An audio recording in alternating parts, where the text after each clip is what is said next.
Before I get into the main part of the video, I just want to say that I love Bukayo Saka, not only for being a brilliant player, but for being a brilliant person who represents this football club amazingly. There's a video on Sky Sports. I'm going to put the link in the comments section, no, in the description and comments of this video.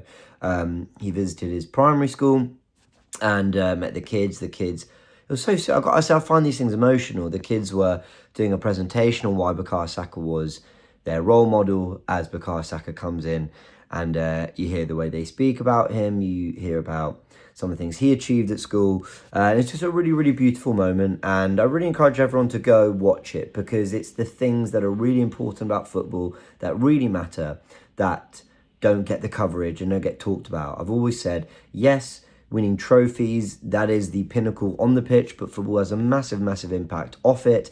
Football is about more than just winning trophies, lifting the big honours, and Bukayo Saka embodies so much of what's special about this game and this sport. So I just wanted to say that at the beginning, because it's a really great watch, and I encourage you all to go see it. I'll put the link, like I said, in the description and in the comments. But I love this guy because he's also a brilliant footballer, and because I think he's really on the money in terms of understanding what it is about Arsenal and what they do right and what they do wrong, but also in terms of representing the football club. I think he does a brilliant job. Now, I go back to post-Newcastle, where we won the game, but he didn't shy away from saying we should have had a penalty. We should have had a penalty, and I can't understand how it wasn't, but we're going to just rise above that and make sure that the decisions don't have an impact on us and let our football do the talking. I thought he represented us brilliantly in making sure that it wasn't let go, because I think that's really important to do as captain when you are wronged by officials, but to also make the point that we are going to not allow it to be an excuse. So I think he's been speaking brilliantly for a while, and I think he's a terrific captain and representative of the club. What he has since said, is some words on Arsenal, which I don't want to say, look, I could be really dramatic and say he hit back at the critics, but there's definitely, for me, a little bit of a message to the critics here about our style of play and about what we're doing. But also, he had some nice words on Victor Gyokeres and Eze. So let's touch on what he said to Sky. I've got the quotes here via AFC VIP, but I did watch the full video. Go watch it in the comments, as I mentioned. He says, when you're an Arsenal player, there is just constant talk about where you are finishing, how you are performing. Sometimes I feel like it's even over-analysed. This year, I feel we're a very strong group and have a lot of quality. We've suffered already a lot of injuries, but the players that have come in have shown that they can keep the level at the top.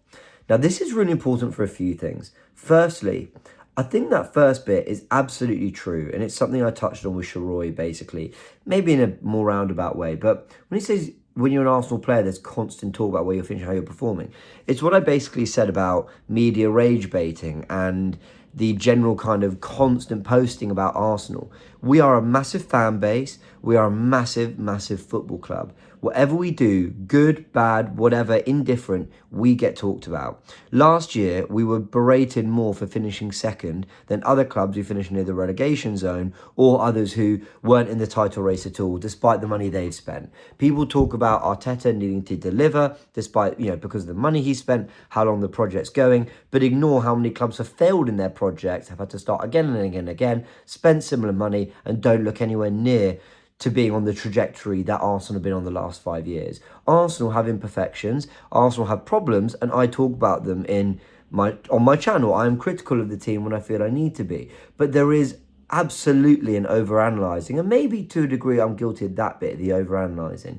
But there is undoubtedly a over-criticising of Arsenal doing things that other rivals aren't even able to keep up with. And I think while Bukayo Saka isn't flying out and saying it, it's prompted me to say it based on his quotes, that there's constant talk about where you're finishing, how you're performing. Cool, that's being a massive football club, that's being a player for a massive football club. But the feeling that it's overanalyzed, yeah, I agree with him. Like I said, I might be a little part of that, but generally in the media, there's so much hyperbole and there's so much more critique for Arsenal, despite others doing so much worse. And you see it now. We're top of the league. We've lost one game to a freak free kick, an unbelievable goal. We have been so consistent. We have had some massive, massive results this season, wins at St James's Park and Old Trafford. We've had a really, really tough run of games. We've had injuries as well. But what's everyone talking about? Set pieces and style of play. And that is the stuff that generates the conversation. And I imagine that Arsenal players more than ever are probably locking into the title race because they're just bored of the noise. There might have been a point where the noise was a bit of a problem for them and they thought, oh, not sure we can quite... I don't know, there's a lot, when a lot of people are talking, it'd be difficult to drown out. I imagine they're bored of it, and that is probably helping them in some way. But we'll see across the coming games, won't we? Of course, they play tonight against Brighton, and there will be a reaction on this channel. He says, as I read out earlier, that this year I feel we're a very strong group and have a lot of quality. Totally agree with that. And he mentions we've suffered a lot of injuries. That goes under the radar. Madueke, Erdegaard, Havertz, Jesus are out at the moment. We've also had injuries to Bukayo Saka, who was out for a month. William Saliba's come off twice. Calafiori's come off. Rice has come off. Players have missed football. Ben White wasn't available for a little bit. We've had a lot of injuries. Arsenal have dealt with it brilliantly, which you'd expect with the squad we've got, but they've dealt with it brilliantly. Then he talked about Victor Gyokeres, and this is the last bit I want to touch on. He said Victor is playing really, really well. I think he's settled in well into the group. Last season we didn't play with a striker like him. It's about us trying to adapt to his game and sorry, let me read that again. It's about us trying to adapt to his game a bit and try and help him create a few more chances.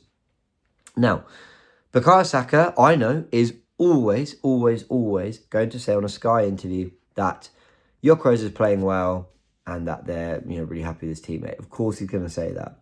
But I really want to stress that, sometimes it's the little things in sentences. So he could have said, yeah, Victor's playing well, he's settling in, of course he hasn't had pre-season, so he's picking a real shift and we're really, really happy with him. You could say that. But he's dumbing down on it, he's playing really, really well. He's settled well into the group. We didn't play with a striker like him before. I think he's making the point very clearly that not only is he happy with the level of performance he's getting from him, which some of you seem to slate me for when I say that I'm happy with what we're getting from Gyokeres, but I think he's really trying to highlight the point that they haven't played with a striker like him before. And I think that is sort of alluding to two things. One, they're enjoying it.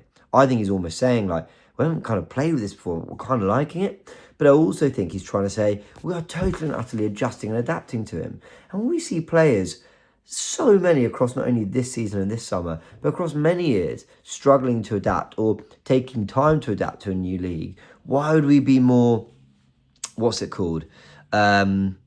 would we be applying more pressure on Victor Gyokeres? Why would we be trying to fast track the natural progression and adaptation period when we're already top of the league?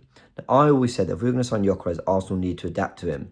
But I also never thought that was going to happen immediately. I thought his adaptation to the Premier League with his time in the Championship might help. And I thought, he is someone who might be able to thrive off the kind of players we have. And he's the kind of guy who's got a goal-scoring record that suggests he should and could be able to come in and have a big impact. But adapting to exactly how he plays is something that I expect to get ironed out in the next few months. I don't think it should be something that lasts 1 or 2 years. I don't think we have time for that. But I see Arsenal trying. I see Arsenal, when I say adapting, it's not just getting it right off the start or off the bat, whatever you want to say. But it's about at least playing like you're trying to, hit the strength of the new £65 million signing. So, look, credit to Bukayo Saka on another great interview.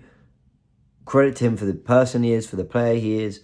I wish him all the success. I hope he does come back with trophies at Arsenal, the Premier League, the Champions League, whatever it is, a World Cup. And credit to him for representing the club so brilliantly. And I thought I wanted to make a video off these comments.